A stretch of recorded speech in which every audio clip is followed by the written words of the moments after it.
hate to take it political. Indulge me. Sure. But the fight got taken to me. All right? The fight got taken to me. And I can't just sit back with my boys in my honor. To my your front people. door. To my front door, you bring this fight? You spray paint snowflake cock on my car? I got an article from the New York Times. It's from January of 1984. I'm not afraid to go there. It happened. It's called Trump Building the Generals in His Own Style. This is about a 37-year-old man. His name's Donald Trump. I guess he was living in New York. He purchased a USFL football team called the New Jersey Generals. So they were asking him about, hey, you want a professional football team? Crazy. Tell me about that.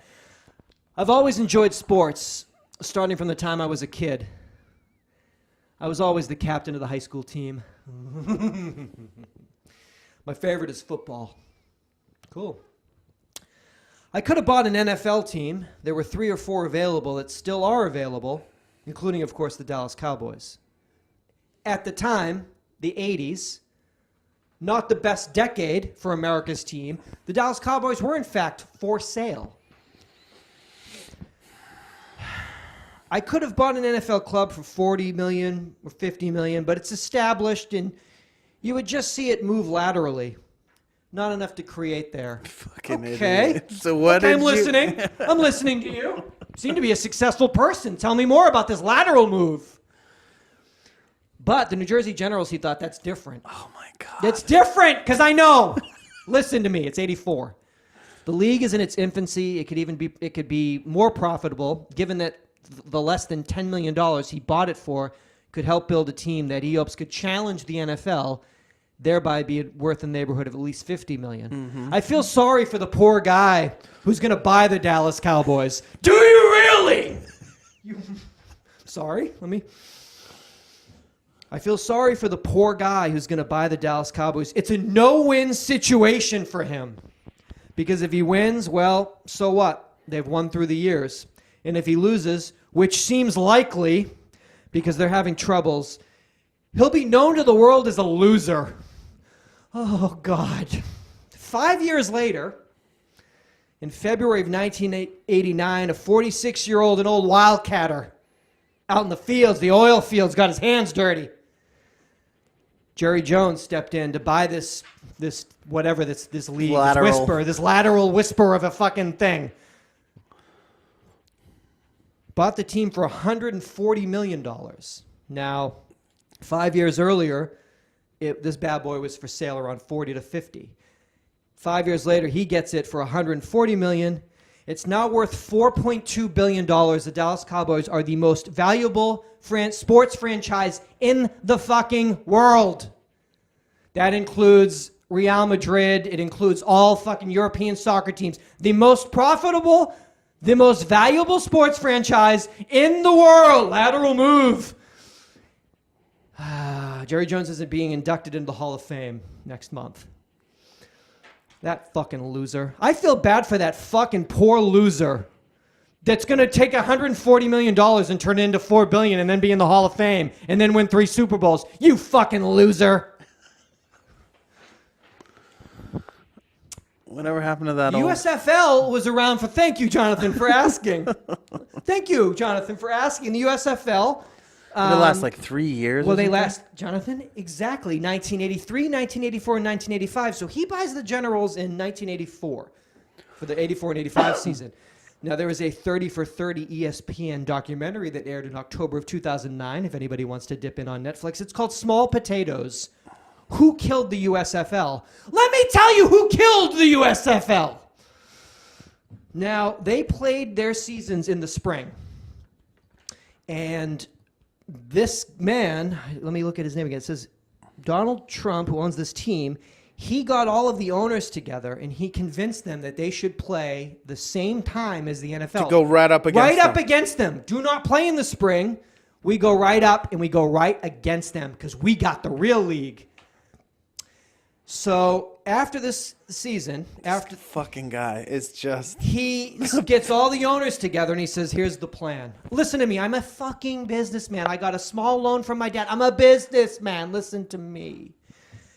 We're going to sue the NFL for violating antitrust laws. What, based on? Based on the monopoly of the NFL. So we will sue them. We will win. I'm a businessman. Listen to me. He said one of two things will happen. Either the NFL will let the USFL merge into the NFL like they did with the AFL in 1970, where the league became so big, they Had no said, choice, all right, but- you're in. Took these two leagues. You're now part of this. Or what he really wanted, we learned, is they would win an enormous settlement and he would get money. And that's what he wanted. They took them to court. A jury awarded the USFL. The jury said, we find in favor of you. They do violate antitrust laws. We're going to give you a check for $1. So the jury awarded the USFL a $1 check, and the league folded before they started the 1986 season. Good work. Wait, why did they do? Why did the court do that though? Good job. I don't understand why the court did that. Good job. So congratulations. Here's $1 and your league folded. So you did it. You have good ideas that work properly. That's just like so wrong on so many fronts. They ultimately, the check was for $3.76 million. They paid for the attorney fees and such the legal over fees. time. So yeah. So they didn't merge.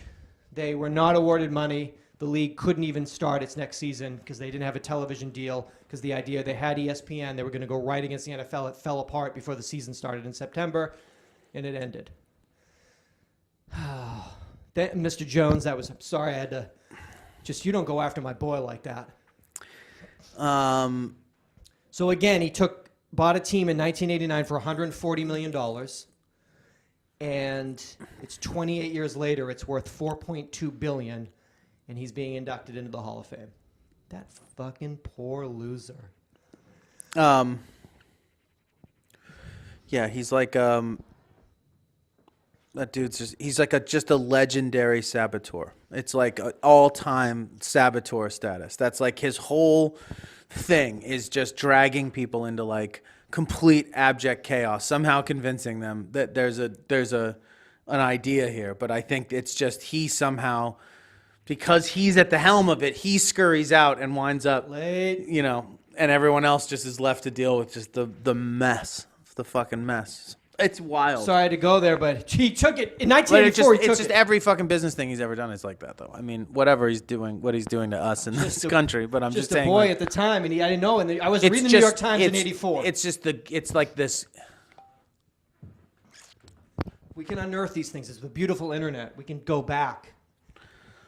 Anyway, I feel bad for that poor loser in that lateral move. This is not a political podcast. But we should when be. a dear friend Apparently of mine, they do way better than we when do. a dear friend of mine is besmirched like that, Mr. Jones, thank you. I'm on Hobart. If you any tickets you'd like to roll by, it's coming to your any defense. luxury suites that we have left around. 33 years later. Kate Bosworth and I in the box. It's all good.